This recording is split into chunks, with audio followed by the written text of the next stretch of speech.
Saudara-saudara, sudah barang tentu beberapa hal yang terkait dengan bagaimana kita menerapkan secara keseluruhan dalam sistem masyarakat kita untuk kehidupan yang baru akan sangat ditentukan oleh kondisi wilayah itu sendiri. Yang pertama tentunya kami akan memberikan masukan melalui gugus tugas akan memberikan masukan kepada pemerintah daerah.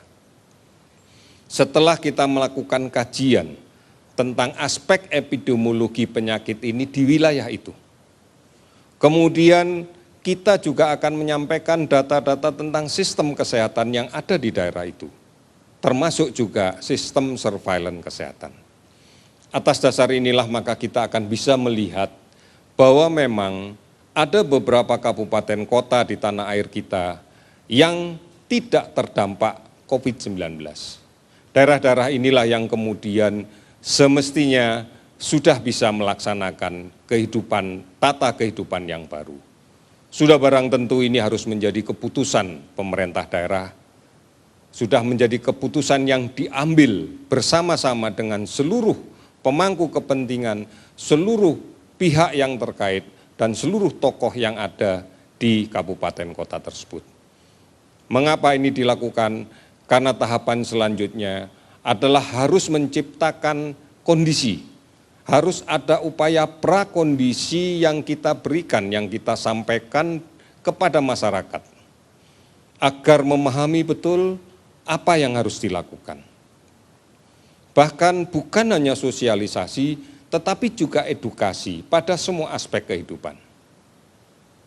Kemudian dilakukan simulasi di berbagai tempat, di berbagai fasilitas umum, dengan tatanan hidup yang baru.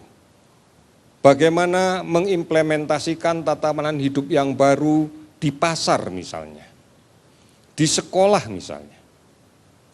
Di sekolah pun ada stratanya, bagaimana di perguruan tinggi, bagaimana di SMA, bagaimana di SMP, bagaimana di SD.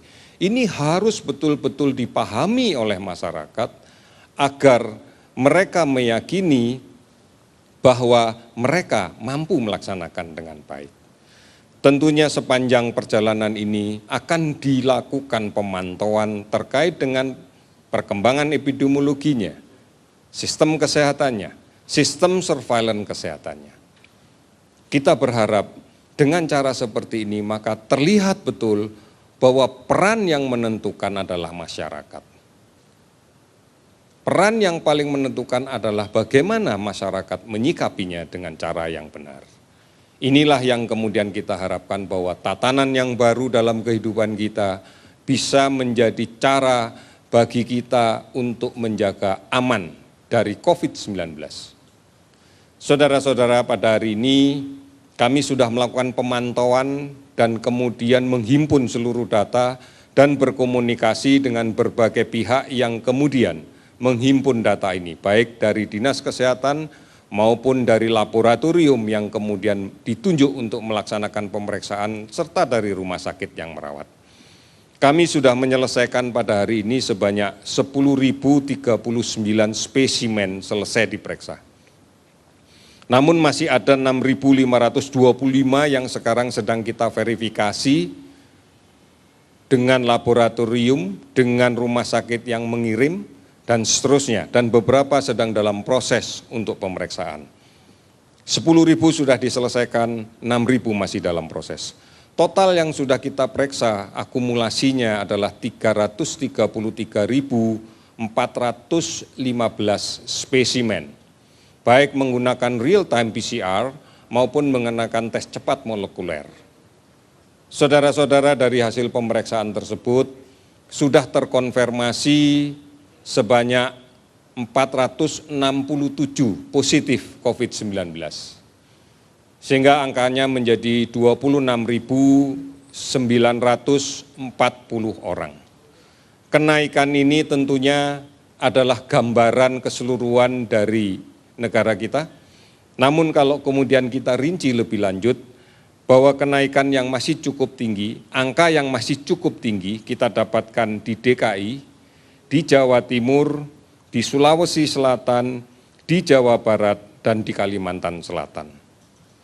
Hari ini 15 provinsi yang tidak ada laporan kasus positif.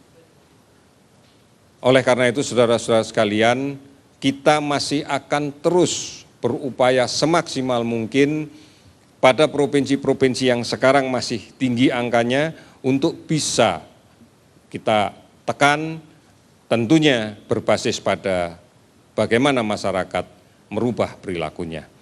Kemudian kasus sembuh 329 orang dinyatakan sembuh dan lepas dari perawatan, sehingga totalnya menjadi 7.637 orang.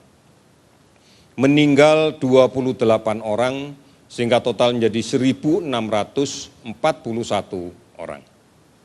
Sudah 416 kabupaten kota yang terdampak di 34 provinsi. Masih juga dilakukan pemantauan di seluruh provinsi terhadap 48.358 orang ODP. Pengawasan masih dilakukan terhadap pasien yang diduga COVID sebanyak 13.120 orang. Saudara-saudara, mari kembali lagi kita cermati data-data ini sebagai sesuatu yang bisa kita gambarkan bahwa proses penularan masih terjadi di beberapa tempat. Oleh karena itu, mari bersama-sama kita menyadari ini dan kemudian mengupayakan berbagai hal untuk mencegah terjadinya penularan. Bagaimanapun juga, kita harus hidup dalam tatanan yang baru, yang berfokus kepada upaya untuk memutuskan rantai penularan.